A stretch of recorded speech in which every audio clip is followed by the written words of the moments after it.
Oh, check 1, 2, test, test, test. I think we're live. Ibuprofen. Hot tea.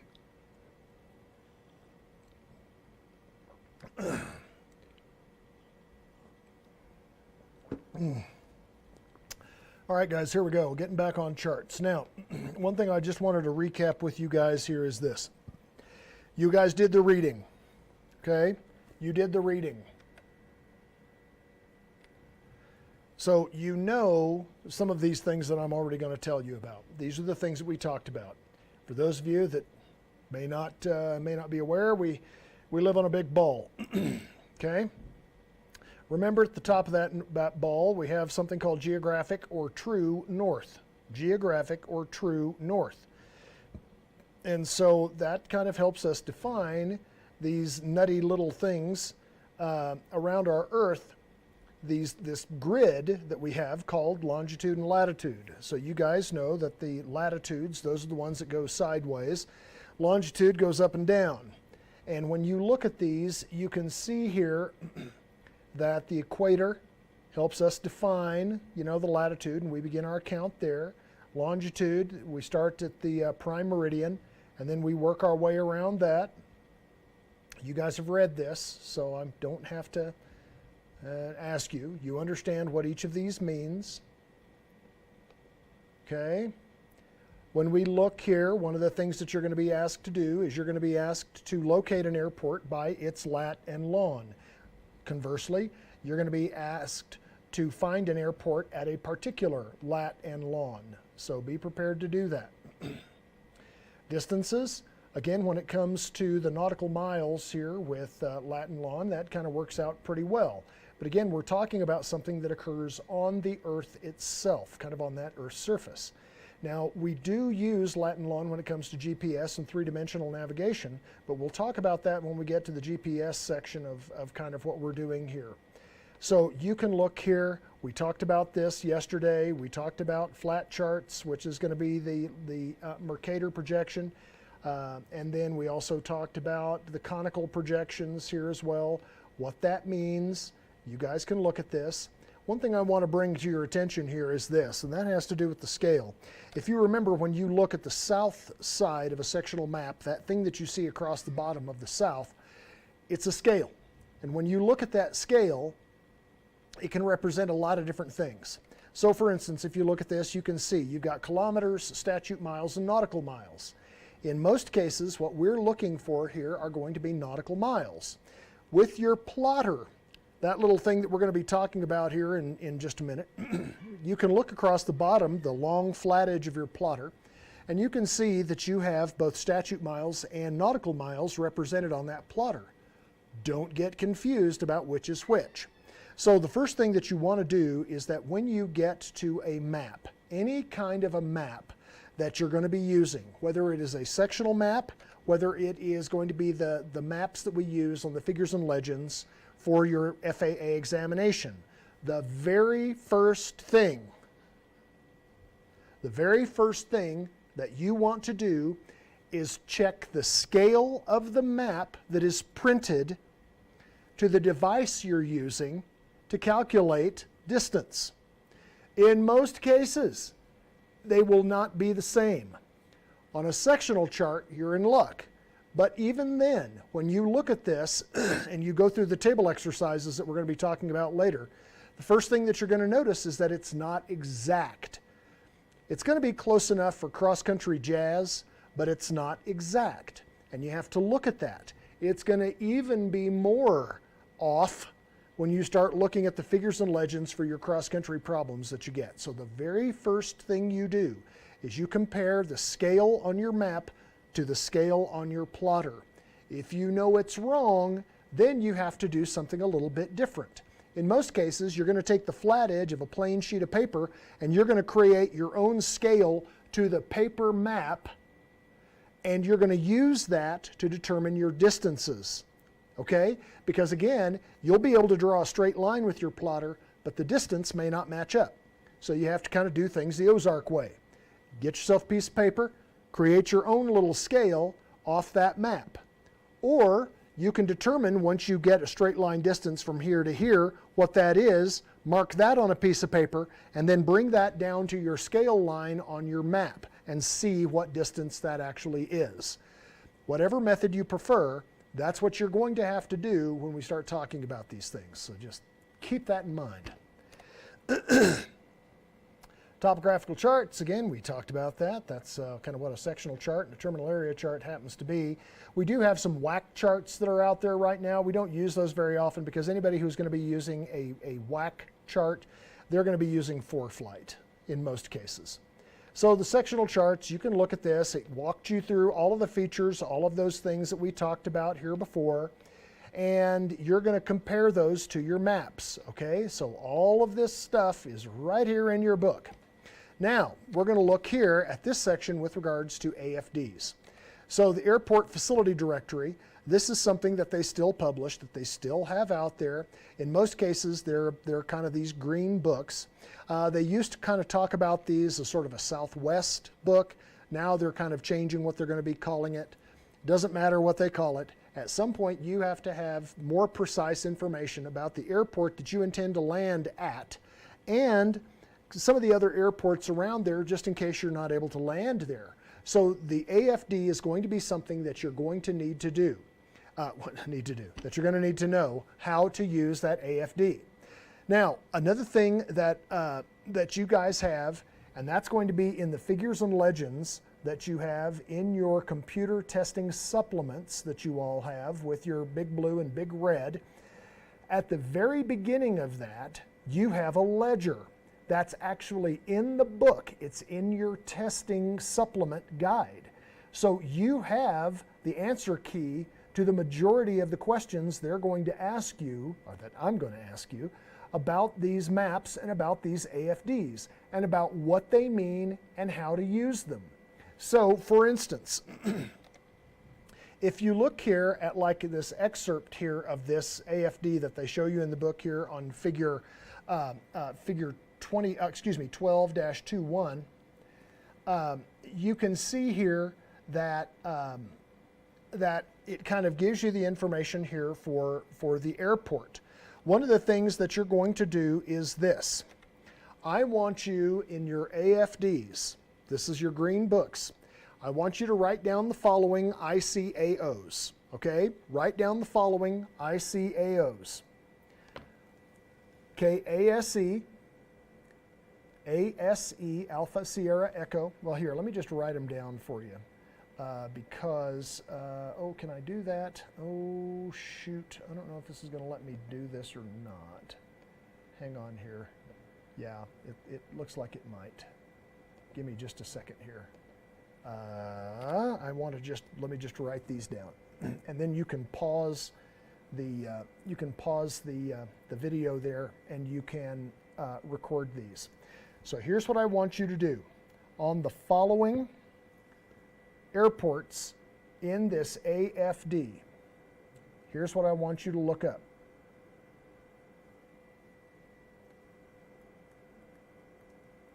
Aspen, Eagle, Grand Junction, Montrose, Denver,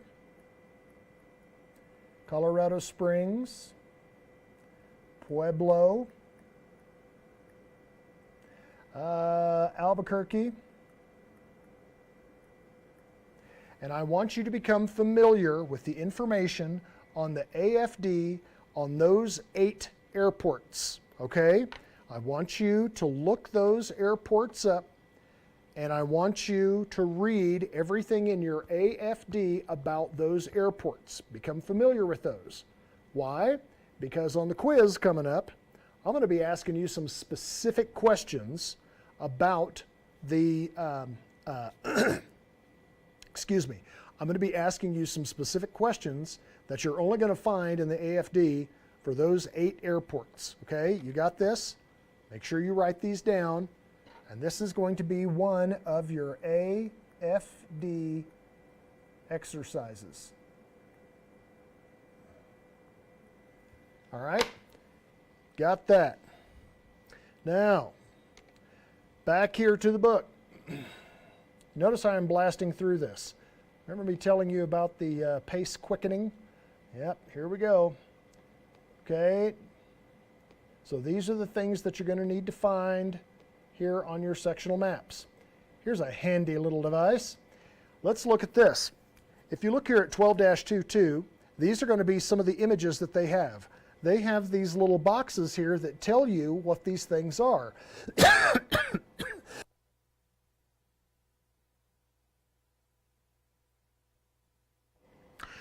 Sorry guys, I just had a coughing fit here.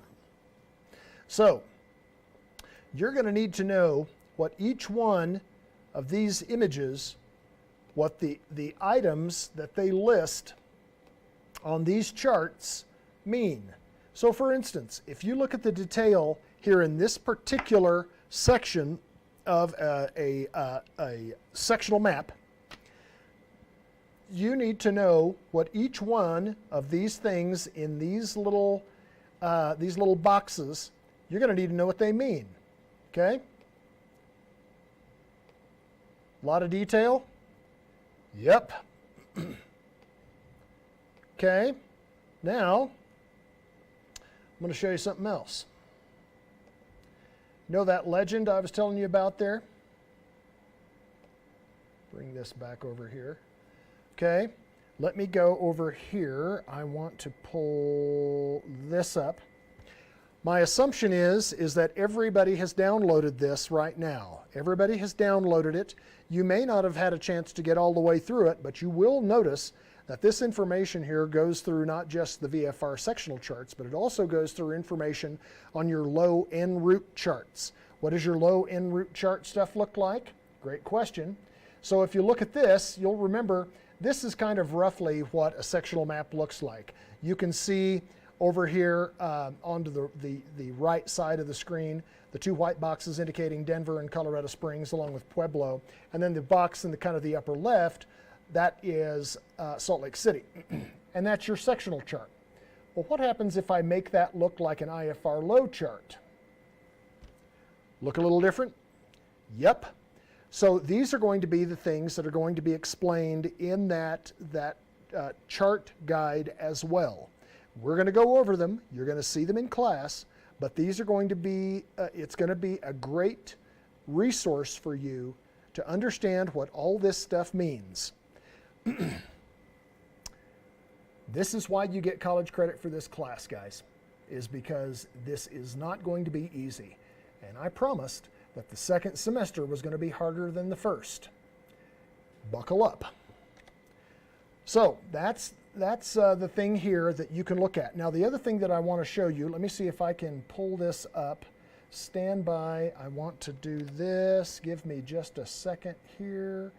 I think I have this. I may and I may not. Shoot. I was going to say that I thought I had a copy of the computer testing supplement that you guys all got with Big Blue and Big Red, but I don't think I have that on here. Shoot, I was going to show you. Because the thing that I want you guys to do is this.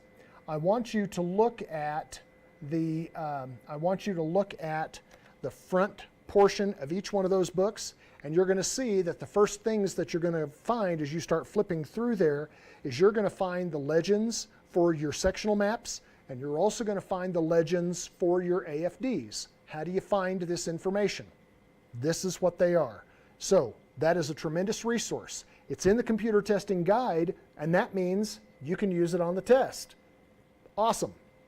So you're going to have to find that because that is something that you're going to use. It's one of the tools that is going to help you. Again, you need to know all of the information here in these boxes here, guys, and you need to be able to get these figured out. These are going to tell you what all this stuff means. Yep, and it's complex.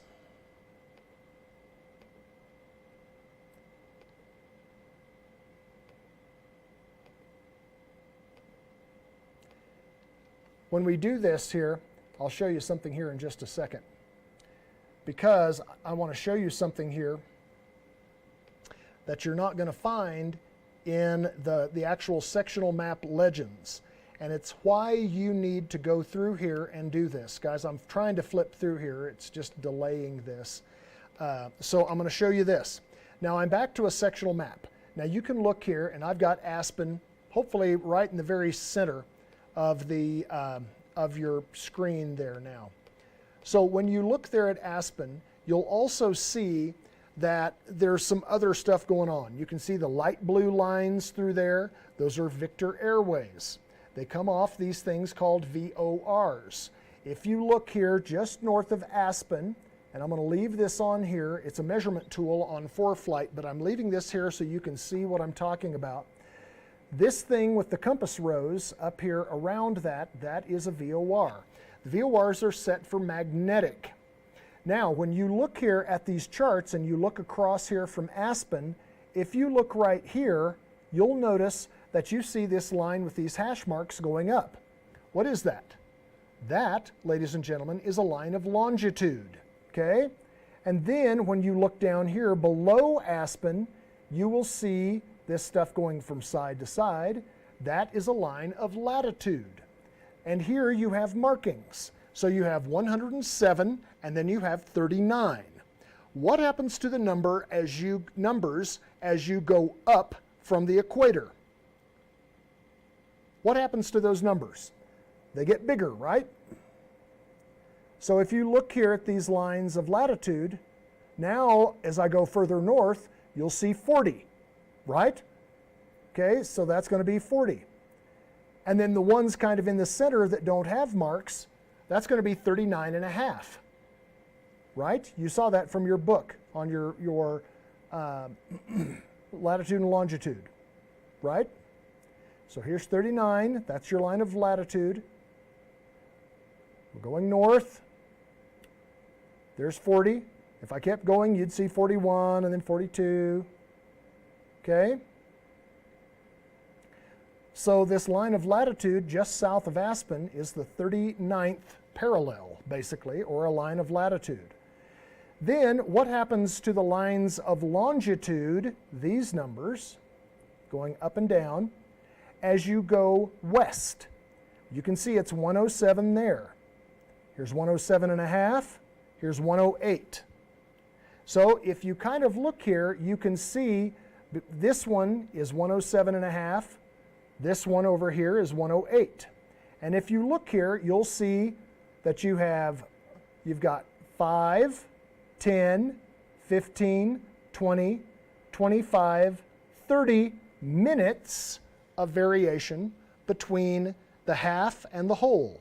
So if you look at this and you look at the whole here, you can see from these two distances here, here's 107 on the right side of your screen, and then it goes to your left to 108. That's, again, a line of longitude there.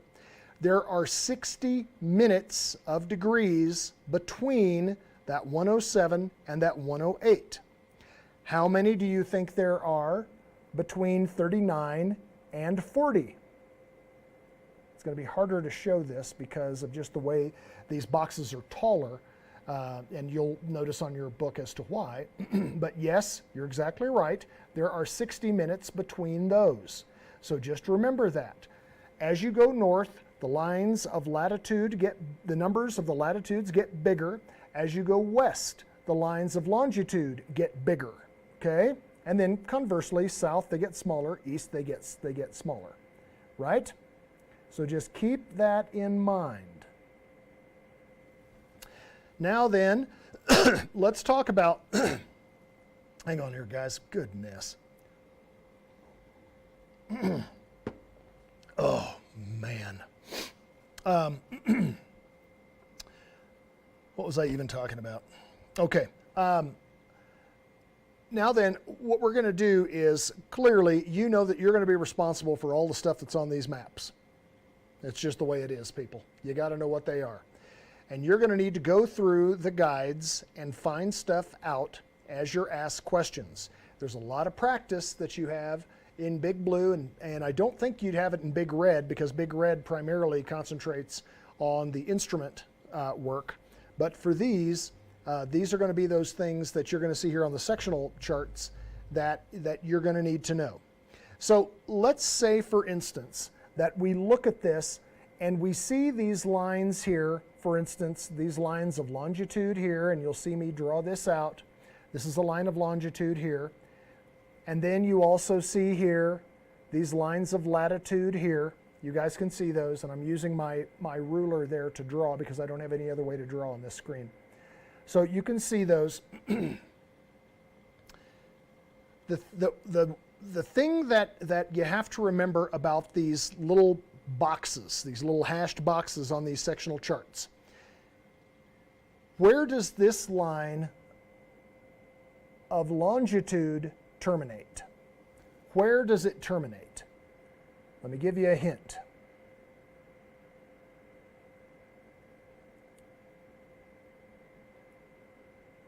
It's up here. Okay? Where is there? True north. True north, or geographic north. That is where lines of longitude will terminate, at geographic north and geographic south. Okay? So we know then that by saying that these lines that we have on these maps, the lines of longitude and latitude, will help us determine a true course. And a true course is that if you draw a line from one airport to the other, and you draw just a straight line, and you pretend for a minute that you could actually fly that line, and your airplane would fly just above it, the ground track would be that line, that is a true course. But it's never that easy, is it? It isn't.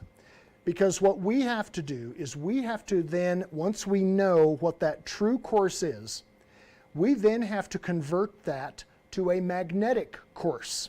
Because remember, everything that we do in that airplane has to be boiled down to some form of magnetic guidance, unless we're following that magenta line on our multifunction or our primary flight display. That magenta line, which indicates a GPS direct navigation, which is almost cheating, but anything short of GPS navigation will require some understanding about a conversion between true north and magnetic north. So now we're going to be talking about that. How do we make that conversion? Well, remember why we update these charts every 6 months? The reason that we update these charts every 6 months is because something moves. What is it? The North Pole. Which North Pole?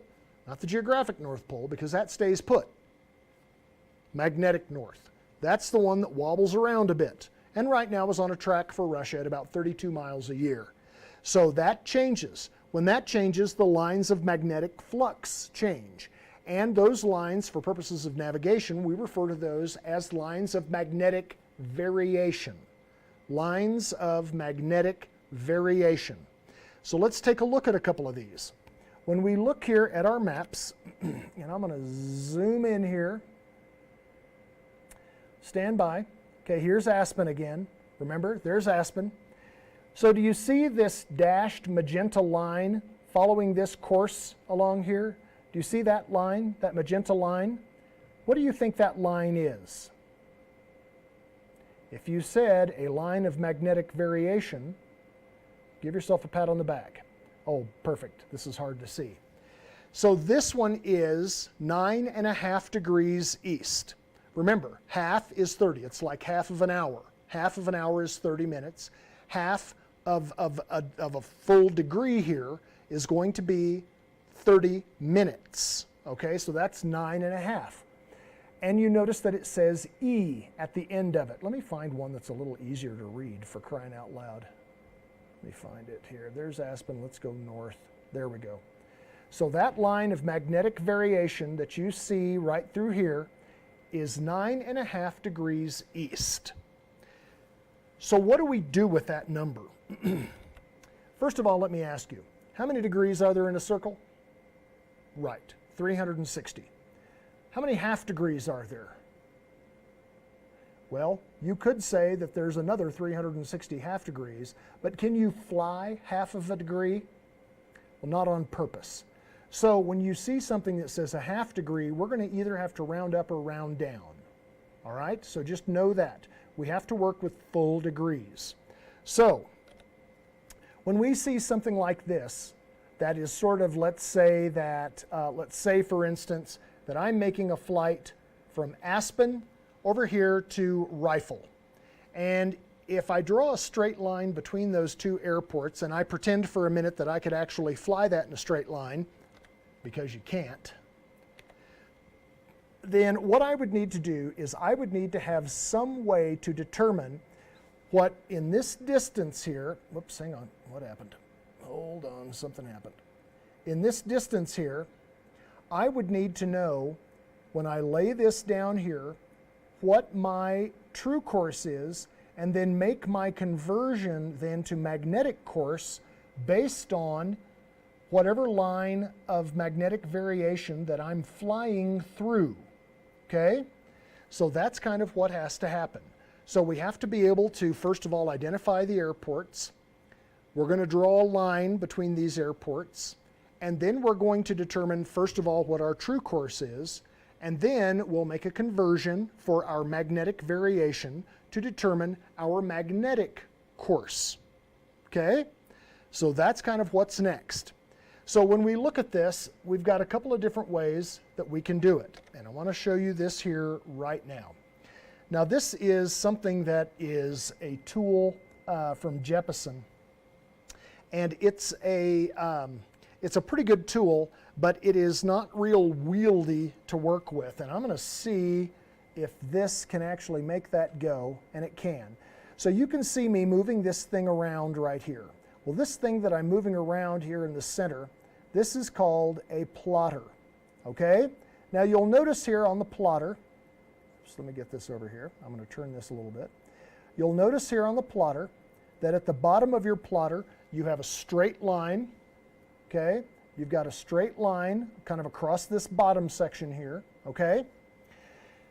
This is what we're going to use to measure not just the distance, but to draw our straight lines. So we use the bottom part of the plotter to draw our straight line, and as we're drawing that straight line, we're also going to collect the data on our distance. What kind of distance? What type of miles? Nautical miles, because hopefully we're not going to taxi the entire way there. We're going to fly. So we're going to be looking at the scale on nautical miles. But before we do that, what are we going to do? And those of you that said, compare that plotter to your scale up here, give yourself another pat on the back, okay? So that's the first thing that we do. We're going to pretend that we've already done that, right? So now, let me go to this. I need to reset this. How do I reset this? I forgot how to reset it. I'll figure it out here in a minute. So let's say, for instance, that what I want to do is I want to draw a line from Norfolk Airport, and you want to put your pencil right in the very center of Norfolk Airport, and I want to draw a line down here to Elizabeth City. That's what I want to do, okay? I forget how to reset this silly thing. Oh, darn it.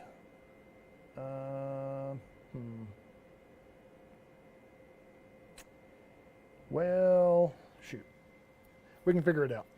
So what I'm going to do is this. The first thing I'm going to do is I'm going to slide my plotter along these 2 points. I don't really care if the 0 is on there yet or not, but I'm going to slide my plotter along here. You can see how this is not real wieldy. Until I can, as I put my pencil here, I'm going to slide my plotter against it, and then I'm going to rotate my plotter until I've got it lined up with this line right here. And then, holding my plotter firmly, I'm going to draw my line. As soon as I draw my line, then the next thing I'm going to want to do is I'm going to want to measure that distance. So you want to make sure that you're starting with 0. If you look at your plotters right now, you will notice that you have a little bit of plastic at the ends of those plotters. it's a little dead space on there. 0 actually starts a couple of centimeters in from the ends. So don't lay the end of the plotter on there thinking that you're starting at 0, because you're not, unless you have that hash mark aligned with 0 on nautical miles to do your measuring. So now we look at this, and if I look at this line slightly here, and I'm having to, you know, again, these are kind of hard to work with here. I'm looking at that. I've got here to the center of Norfolk, I'm showing 36 and a half nautical miles here, and I'm going to round that off to 37. Okay, I'm going to say that that's 37 nautical miles. All right, now, did you guys see how I did that? Find your point, put your pencil in the center of the airport, slide your plotter against it, rotate the straight edge of your plotter until it coincides with the center of your next target. Once you have that lined up, draw your line. After you draw your line, collect your distance data. You may not be required to get the distance data on the particular question that you're looking at, but it's a good habit to get into, because if you're doing cross-country planning for real, you are going to want to get your distance, right? So there you go. That's what you want to do. Now, the next thing we want to do is we want to determine our our true course. So if we look at this plotter, one of the other things that we see on this plotter is that that top arc on there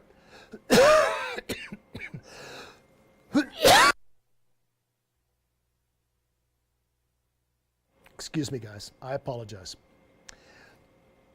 That is something that we call a protractor. So the protractor is going to help us determine degrees. So in order to use the protractor, we're going to use the top edge of the plotter. And so, for instance, I'm going to slide this thing up, and I'm just going to draw a quick line here. So you're going to use this edge of your plotter. Well, is it going to let me do it? No, hang on. Plotter here, and so we're going to use this edge. Now, the one thing here in this very center, that is something called a grommet. It's that little hole that is in the center, and it falls right along that top edge of your plotter. So that is called a grommet. That grommet is going to come in pretty handy. So here's what we would then do. In order to use this, what we would do is we would now take our plotter, and we're going to rotate our plotter around here so that I can align this plotter. Hang on a second here. This is going to take me a minute. And again, it's not going to be exact, guys, because I can't manipulate this too much. I'll try this. Now, what I'm going to do is I'm going to take my plotter, and what I want to do is I want to put that grommet right there on a line of longitude or latitude directly on my line. That's what I want to do. So when I look at that now, I have, oh, did it mess that up? I think it just messed that up. Let me do this here. I'm trying to make this a little bit bigger. So I'm going to put the top edge of my plotter along the line that I drew, and then I am going to put my grommet on the top of that line. Now then, what I want to do is I want to look from that grommet, and I'm going to try to do this with the pencil here, guys. From here, oh shoot, hang on. Oh, I don't want that to move. You know, I'm going to have to do this from the outside. Hang on here a second. So I'm going to have to reposition this and pretend that the top edge of my plotter lines up with that line. Okay, just pretend that that's what happens. Now I'm putting that grommet right there on that line of, in this case, latitude. Okay, this is a line of latitude that intersects my line. We can do this with an intersecting line of latitude or an intersecting line of longitude. Now then, what I want to do is I want to look out here, and where that line of longitude, latitude comes across here, I want to put it right there, because now I'm going to read on your left side of your screen where that line of longitude comes through. So if you look at this, you can see that you have 4 different options: east, west, north, and south, right? Now, if we're looking to go north from Elizabeth City to Norfolk, what heading should we expect to see on this? If we're going to go from south to north, I want to see something that's going to be somewhere in that, 350 to 010, kind of a north heading, right? So if I look at that at 360, I want a number that's going to closely correspond with 360. So in this case, when I do that, I'm going to look here where it says north, right? So you can look there at north, and then you can see here your lines at east and west. We know that west is 270, and if you go to the right of that, you'll see that that number actually gets smaller, okay? So that's going to be up to the right here, that's going to be about 280. The west is 270. So I have, between that line, I have 1, 2, 3 tick marks over here toward that side. So in this case, when I look here at north, if you can see north, and I think 3 tick marks inside of this, if that's going to be north, and remember, I'm going to go backwards in my numbers here, because again, the way that it's kind of lined up, you can see how it's not going straight up that line of longitude. It's off to the side, it's canted just a little bit. And you can see that here on this number, you can see that where it's not quite in that line, it's sort of leaning over here to the west a little bit. So I would expect that number to be less than 360. Sure enough, if I count 3 tick marks from this, I'm going to have 357. 357 degrees. That's what I'm going to have right here. If I look at this, I am going to, as I look right here, that's going to tell me that that's 357 degrees true. And that would make sense given the fact that here's true and then this is off slightly, canted to the west a little bit. So that number is going to be less than 360. In this case, 357 degrees. Now, let's say, for instance, that you're flying from the north to the south. Well, what would the reciprocal be? What is the reciprocal of 357? -2 plus 2. Okay? Do you remember how to do that when we looked at the headings like this? So in this case, we're going to take 180 degrees off of that. So if we take 180 degrees off 357, you can either take 357 minus 180, or you can say 2 away from 3, which is 1, add 2 to 5, which is 7, and it's going to be 177 degrees. Make sense? So your reciprocal, if you're flying south, is going to be 177 true. Okay? True. Does that make sense? So I've got 1 minute left here, and I'm going to go back to this with this line here so you can see how we read this.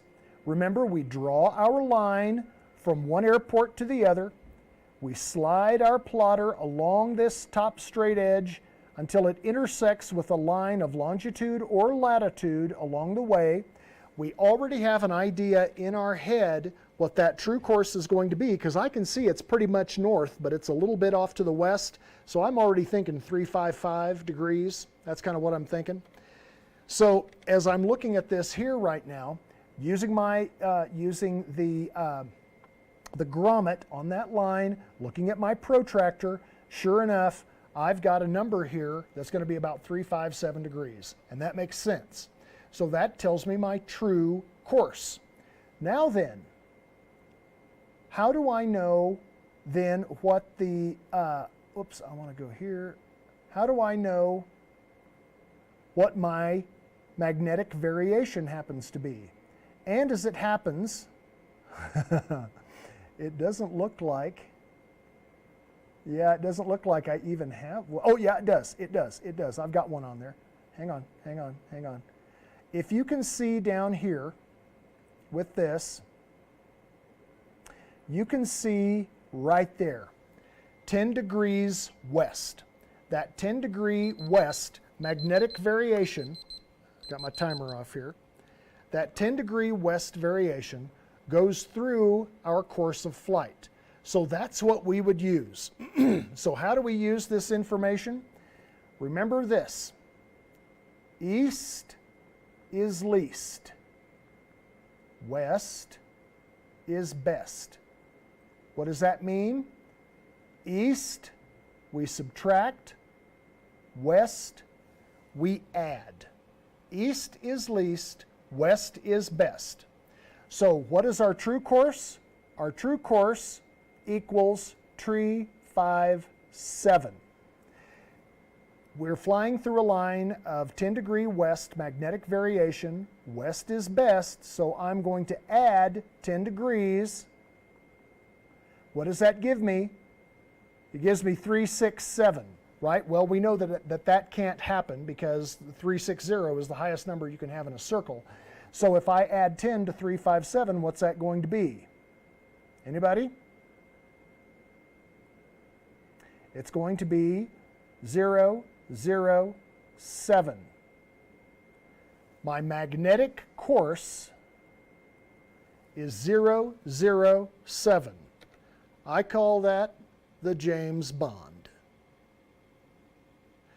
That's how you determine your magnetic course.